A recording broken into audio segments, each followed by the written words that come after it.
Well, let's get to the heart of things. Sweetest love story ever. My parents met country swing dancing, so I have probably been doing these moves since, like the womb. Um, I've got a video of me at about 2 years old, like, Dad, dance with me, dance with me. And that's just where it started. By the time I was 5 years old, I got to dance with my first cute boy. Oh, I'll never forget him. Look forward to those lessons like nobody's business.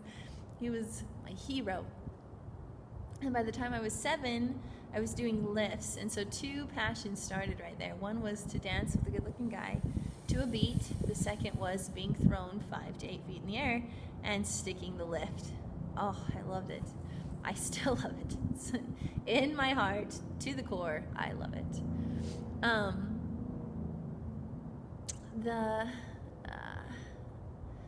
The sad part of that dream and that passion was by the time I was 14, I went to my first dance with other teenagers, and I was so excited. I expected it to be like Cinderella's ball and walk in there and everybody's dancing, and I went there. And that is not the dance style of today. I walk in and there's a lot of circles, and some people can really move, and so that's fun. But most of us really just jump around in circles and wiggle cool. That's fun. That was still fun, but it wasn't what I wanted. It wasn't what I dreamed of, and I remember I cried. And tried to make the most of the dink and two-step where you just, shuffle back and forth. And that you can have good conversations with that, so I won't knock it too much. And it wasn't what I dreamed of. And so by the time I was 15, I was like, well, you know what? I'll just teach my friends what I know. And so I started teaching. And one of the things that I ran into was I got pretty good at teaching guys how to dance with me, meaning we could do almost anything I could think of. But as soon as they tried to do it with another girl, it wouldn't work. and just trying to tell other girls what I was doing, I was like, I don't know, you just do it. It just happens. And that's how it was for about 5 years. And I would just teach groups here and there and do my best to share. And we got, in high school, we got kind of a pretty good crowd of people who were just at least trying to dance. And I remember the first time I went to a country swing place. I was 20 years old, and my friend's like, you country swing dance? And I was like, yeah. And she's like, because I'd been teaching some kids in the youth group I was with. She's like, come with me. And so we went to this place, and I remember walking in, and that was the Cinderella ball moment I was talking about. That was where I realized that there were people who knew what I knew and more. Like, I saw this lift I'd never seen before happening as I walked in the door, and everyone in there was dancing. Everyone was holding hands and whipping each other around the floor. It was magical. It was magical. Like, I did shed a few tears of happiness. I was so excited. And I remember dancing with this one guy, and he dipped me, and he was like, oh my goodness. And he dipped me again, and he probably dipped me like 8 times in the one song because he just couldn't get over how well I could dip. And I just loved the fact that I didn't teach him how to dip me. I was just so excited that he was trying dips I'd never done before. He just had the dream, the passion too. And he's like, you have to dance with my friend. And I remember he took me to the best dancer there, and he's like, you have to dance with this girl.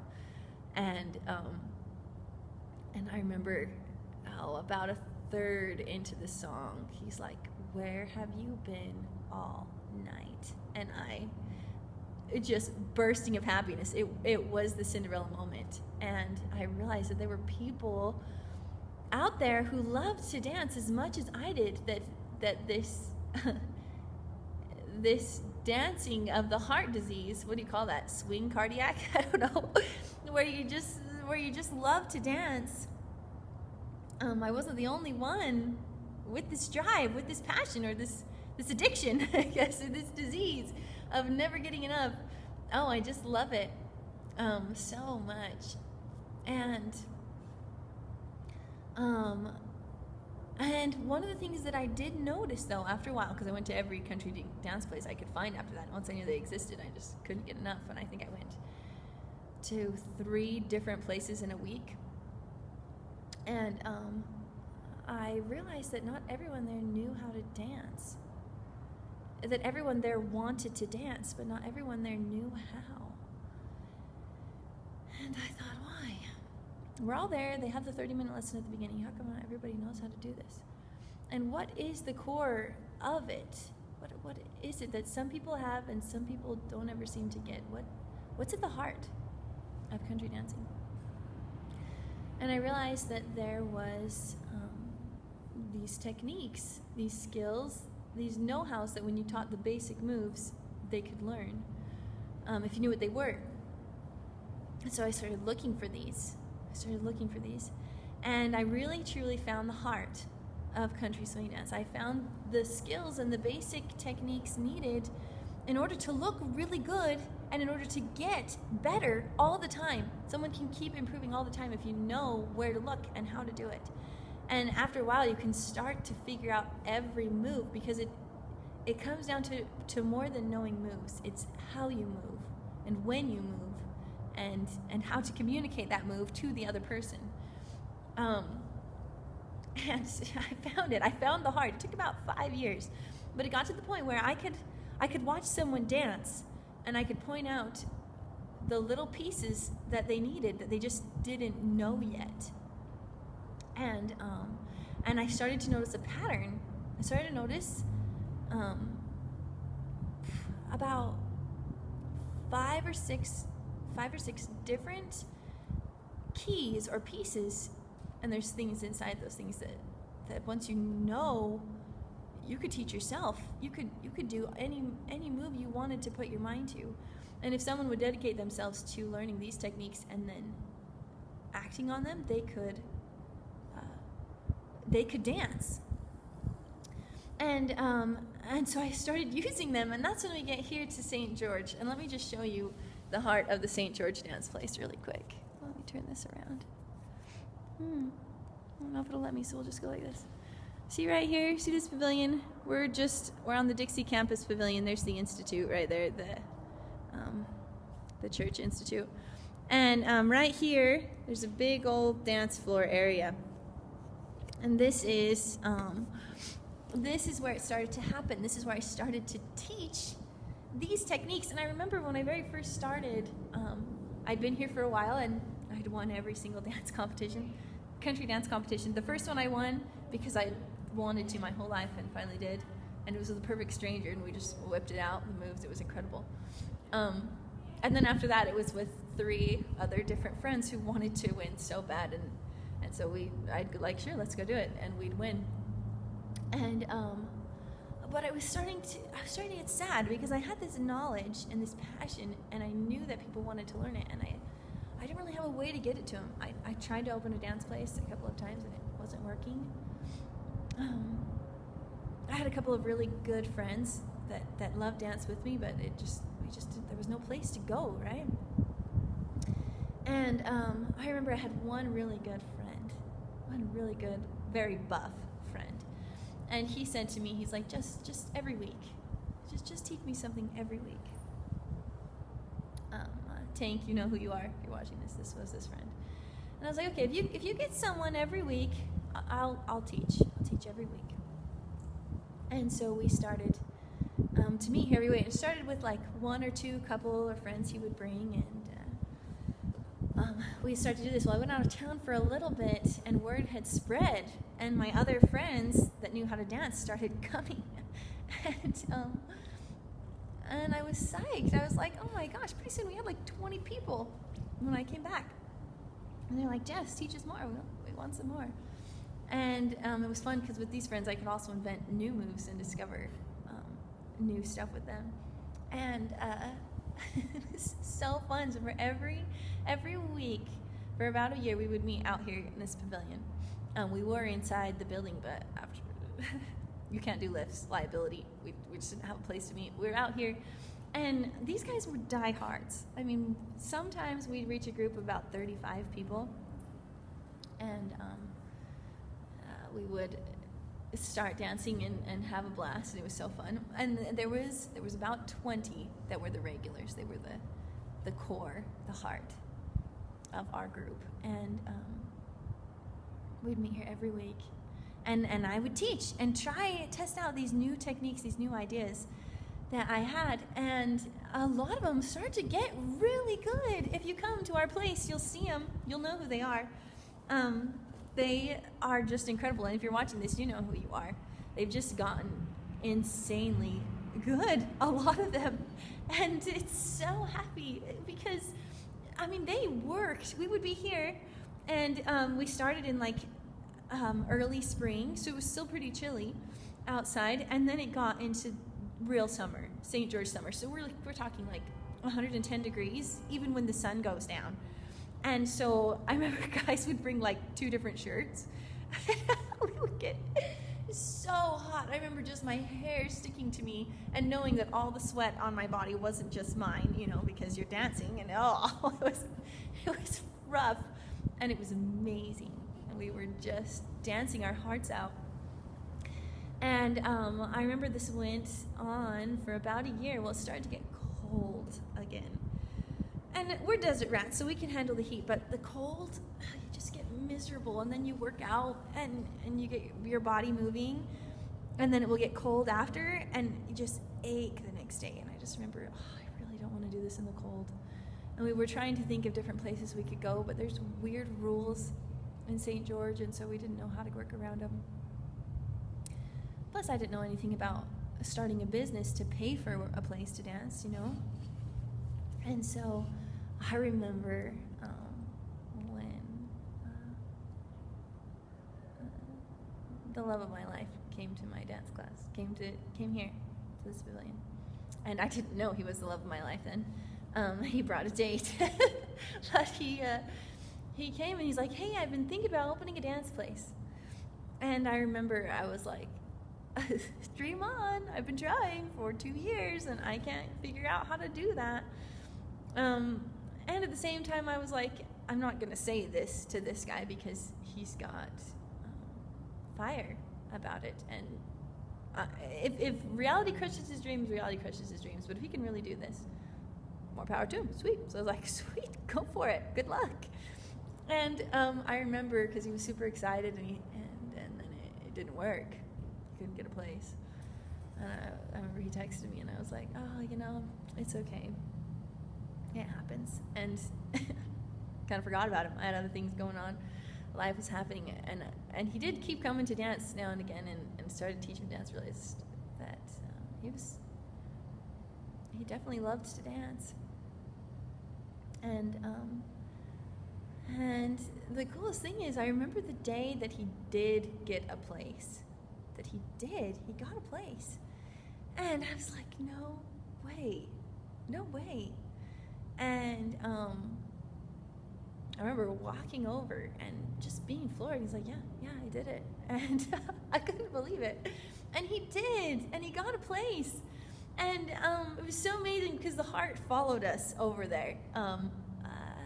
I started teaching at this place that he started, and the heart, the group of us, went there, and they forked out their savings because, you know, we're just college students who don't have a lot of money, but it was worth it to dance, right, and not to freeze, and to go to this gorgeous place. And we started dancing, and there was a scheduled time that I got to teach these things. And I remember right before we left, right before we shut down this place, that these people gave me a belt buckle and a belt with my name embroidered on it, and that was worth all the money in the world. It was the knowledge that my friends appreciated what I had given them. And that was the beginning of this fulfillment of dreams, that not only this passion, this thing that is in my heart, could reach my friends, all these people. And, oh man, I I started teaching at this place. I started teaching these moves and these techniques, and I realized after a while we started to get big. I mean, people really do want to dance. And we started to get too big for me to teach really well. Everyone, like, the techniques were getting lost. People just wanted more moves. And the difference in danceability was so stark. Like, you've had people who it was their first time ever coming to a dance place, and you had people who had been dancing for years, and some of the people that I'd been teaching for years, or at least a year, who were really good, who didn't need the basics anymore. So I was like, okay, what can we do here? And I talked to Addison, the owner, and I was like, okay, what can we do? How can we make this work? How can we get everyone the ability to dance and the freedom to dance and progress at their level? And we realized that there are 3 categories of people. There are people who are brand new, who want to learn more. There are people who know how to dance and just need technique and or more skills. And then there's people who are ready to learn how to teach their friends. And so we came up with these 3 different classes that will work for everyone who has the desire in their heart, who wants to learn more. Because really, I could teach you the best lesson ever, and if it isn't what you want, then it might not get very far. And if it is what you want, this is the key. I found it. And so we started these classes, and we started signups, and we ran into the second problem. And the second problem is money. It costs money. It costs money to run the place. It costs time. And not very many of us, especially if you're in college or you've got a young family, have a lot of money right now. Some of us do. I mean, randomly, we work. And people do money differently. And so we're like, okay, well, how can we do this for the best for everyone? And so what we did is we started memberships, because we can give discounts for memberships, and consistency saves us a ton of work, and so we definitely want to help you guys. And also, like, payment plans. So there's 2 options. Somewhere there's a link, and you can see it. It's gonna say the 2 different options, or the 2 different things, and one will be, some people like to pay all at once and save, because if you do that, it saves us a hassle, and we want to give you a good deal, and so you can have it. And some people like to do that, just buy it now, have it taken care of, and there you go. But some people will have like the little amounts at a time, like a payment plan, and like that would work more for me. I don't have a big chunk now, but I can make payments, and so we're like, let's do both. Because the truth is, we really just want people to be able to dance. We started the classes because we wanted it to be able to reach people more individually and more on their level. And so now this next obstacle was just how to get it to them, how to make it so that everybody can have it, everybody can get it. And this was our solution. So look at these links, decide what works best for you, and join the heart. Join the heart. Let dance become part of who you are, and dance your heart out.